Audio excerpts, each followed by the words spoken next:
டெல்லியில் பாரதிய ஜனதா கட்சியில வந்து பார்த்தீங்கன்னா இணைய போகும் செந்தில் பாலாஜி மிக முக்கியமான ஒரு தகவல் ஒன்றை பார்க்க போகிறோம் நண்பர்களே.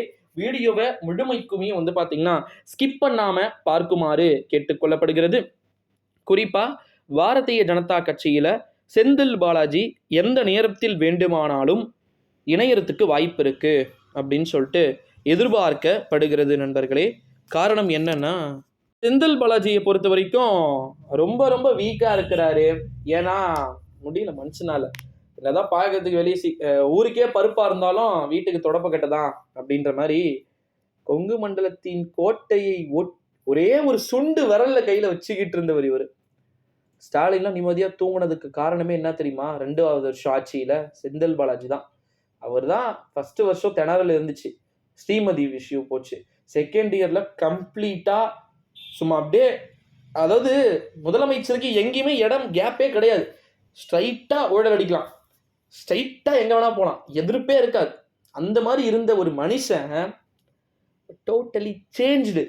செந்தில் பாலாஜியை தூக்கினா திமுக கொலாப்ஸ் ஆகும். ஒட்டுமொத்த திமுகவும் கொலாப்ஸ் ஆச்சுங்க. உங்கள் அனைவருக்கும் தெரியும் நினைக்கிறேன். பாரதிய ஜனதா கட்சியிலிருந்து செந்தில் பாலாஜி இணையறதுக்கான வாய்ப்புகளும் சாத்தியக்கூறுகளும் இருக்குமா அப்படின்றத நம்ம தொடர்ந்து பொறுத்திருந்து தான் வந்து பார்க்கணும். ஆனால் நட்டா தான் தொடர்ந்து பேசிட்டு இருக்காராம். நம்ம எப்பவுமே சரி, தோற்கிறோம் அப்படின்னா, தோத்துக்கிட்டே இருக்கும் அப்படின்னா நம்ம பண்ண வேண்டியது ஒரே ஒரு பாயிண்ட் ஆஃப் வியூ தான். பலமாக இருக்கிற ஒரு கட்சி ஒன்று அதுவாகவே உடஞ்சி சுக்குநூறாக போகணும். இல்லையா நம்மளால வளர முடியலையா, வளர்றவனை அழுகிடும். அப்படி பண்ணாதான் அவங்கிட்ட இருக்கிறது நம்ம கையில் வரும். ஓகேங்களா? அதே போல ஒட்டு மொத்தமாக செந்தில் பாலாஜியை திமுகவிலிருந்து தூக்கிடுவாங்க. அப்புறம் பார்த்துக்கலாம்.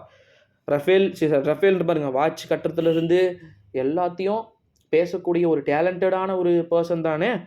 ஸோ இந்த பர்சனை கூப்பிட்டுக்கிட்டு வாங்க, பார்த்து பண்ணிக்கலாம் அப்படின்னு சொல்லிட்டு எல்லா விதமான விஷயங்களுமே வந்து பண்ணுறதுக்கு சான்சஸ் வந்து இருப்பதா தகவல்கள் அப்படின்றது வெளியாகியிருக்கு நண்பர்களே.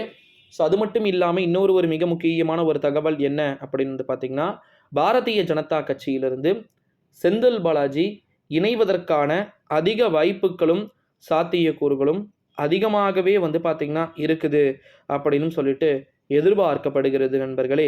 இந்த ஒரு சூழ்நிலையிலே இதை பற்றி எல்லாத்தையுமே நம்ம நிறைய விஷயங்களை பேச வேண்டியது இருக்குது அப்படின்னு வந்து சொல்லலாம். ஸோ பாஜகவில் இணைகிறார்களா செந்தில் பாலாஜியும் அல்லது மற்றவர்களும்? இது போல பல விஷயங்களை நம்ம தொடர்ந்து பார்க்க வேண்டிய ஒரு சில சூழல்கள் அப்படின்றது இருக்கத்தான் செய்கிறது நண்பர்களே. ஸோ அதை பற்றி எல்லாத்தையுமே நம்ம A to Z வந்து பார்க்கலாம், என்னென்ன நடக்கிறது அப்படின்னு சொல்லிட்டு. ஓகேங்களா?